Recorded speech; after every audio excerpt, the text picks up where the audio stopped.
Welcome to Story Talk, a series of online conversations featuring storytellers and artists from different parts of the world, especially curated for the 5th anniversary of StoryFest Singapore. I'm joined today by Jeremy Leong, drama educator, storyteller, and actor, and we're going to be asking Jeremy about his experiences in performing stories and folktales through dance. Welcome, Jeremy. Hi, Kamini. Thank you for having me, and I'm very excited to share about my experience. So, Jeremy, tell us a little bit about your background in storytelling and your recent experiences in performing stories as a narrator together with dancers. So, I work mainly with young audiences, with children below the ages of 6 years old, and I tell stories to family audiences, and I work with children as well. So that's my background in storytelling, and I enjoy working with young audiences because of their endless imagination and their ability to play and have fun and contribute many ideas, and I think that process just excites me. So recently I've collaborated with Diverse Abilities Dance Collective, DADC, and together we actually created a dance storytelling performance inspired by Sang Nila Utama and his journey and his story. So that was a very exciting process, and it was very different but yet similar at the same time as well. So, you mentioned the collaboration with Diverse Abilities Dance Collective. How was that for you as a storyteller who works with the spoken word, with oral tradition? What were some of the challenges, and also what was some of the positive outcomes or special or unusual experiences that you had in this project? I think I talk about the challenges first. So one of the main challenges that I faced was actually following the dancers' natural rhythm in movement, in dance, in their physical storytelling. And as the narrator, as the storyteller, one thing that I really needed to relearn and learn all over again was to not only follow my own natural rhythm when I tell the story, or not only follow the story's natural rhythm, but also understanding dance as an art form, understanding movement as an art form, and using the words to complement their dance, and using my words as well to sort of fill in the blanks. So that was a challenge I faced, and that was a challenge that I really needed to quickly relearn throughout the process.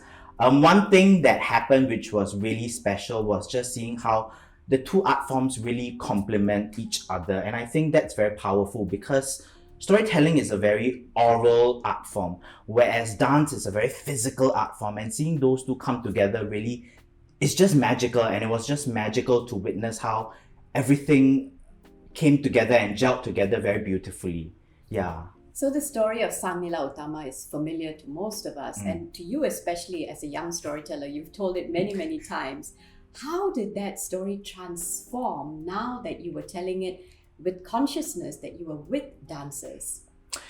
I think it really transformed because now I got to see how the words would inspire movements, how the words can really change the way a dancer moves, change the choreography, even inspire the choreography. As storytellers, sometimes when I tell the story, and when I told it in the past, it was always very oral. It was always, we use props as visual, we use participants to join in, but then again, for this version of Sang Nila Utama, it was amazing to see how the words could actually inspire movement and inspire choreography. So that was exciting about the process. So I'm going to, ask you more about what you said about inspire movement, right? How the words could inspire movement. Did that have an impact on you, on your own ways of gesturing and moving? Were you open to some new techniques or methods? Did you see yourself evolving and adapting some of these things that the dancers were doing? Definitely, and I think because most of the dance storytelling piece was voiceovers. So with voiceover, it's such that the audience didn't get to see the storyteller's expression, the storyteller's gestures, but it inspired the way I tell the story. It inspired the tone, because you really have to pay attention to even the most minute movements and see how that can inspire the way you tell the story, how that can be a very nice oral experience for the audience. So in terms of pacing, it was interesting because my pace was, I needed to keep reminding myself, okay, Jeremy, now you really have to look at the dancer's movement and see how the words can gel in nicely with the movement and not come in at the wrong timing, or not come in at a timing where you want the focus to be on the movement, on the choreography. So this whole experience with dancers and performing with them and working and rehearsing and coming up with a presentation must have inspired you and opened up new avenues where you can include movement. And I know you work a lot with young children.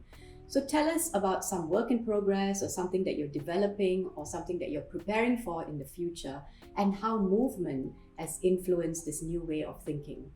I think firstly, from my observations and my experiences, children are very naturally kinesthetic people.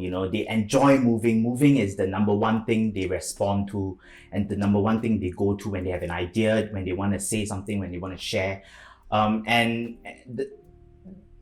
I guess for storytelling, it really complements well, because even during our storytelling sessions, when we do terrific tales, when we do once upon a time storytelling, we always get the children up and moving, and we always have simple movements. It may not be dance choreographies, it may not be a specific genre, but it's creative movement. It's getting them to move their muscles, it's getting them to express themselves in a way that they are naturally very comfortable with.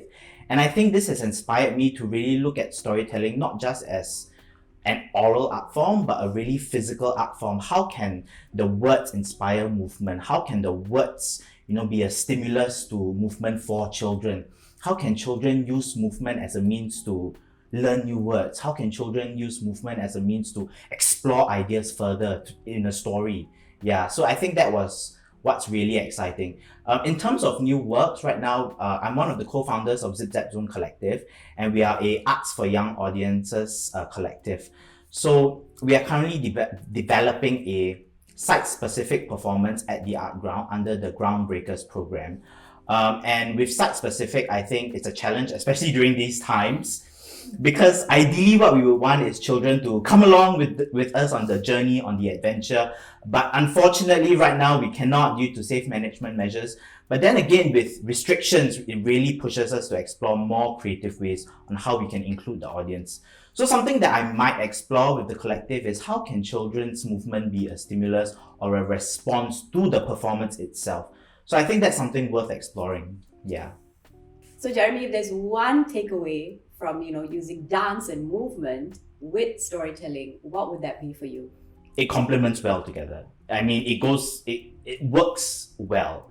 The art of dance and the art of storytelling, how dance can influence a storyteller's words, how the storyteller's words can influence choreography and movement. I think through the process, I really realized that, they are not mutually exclusive, but they really complement well together, and it really gives a brand new experiences for audiences. So I think it's something that is worth exploring in future as well.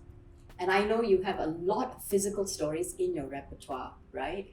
So if there was one story, a favorite story that you could choose to rethink and to present now that you have this experience working with dancers, what would that one story be? Oni Wasoto! Oni Wasoto! Oni Wasoto! I think it's super. It's got lots of opportunities for creative movement because there are so many animals involved. It's just a chain story where children have to memorize the characters, and what better way to do it when you put in movement. So it's an additional way that they can really memorize the characters, the words, and really make the story more ingrained into them.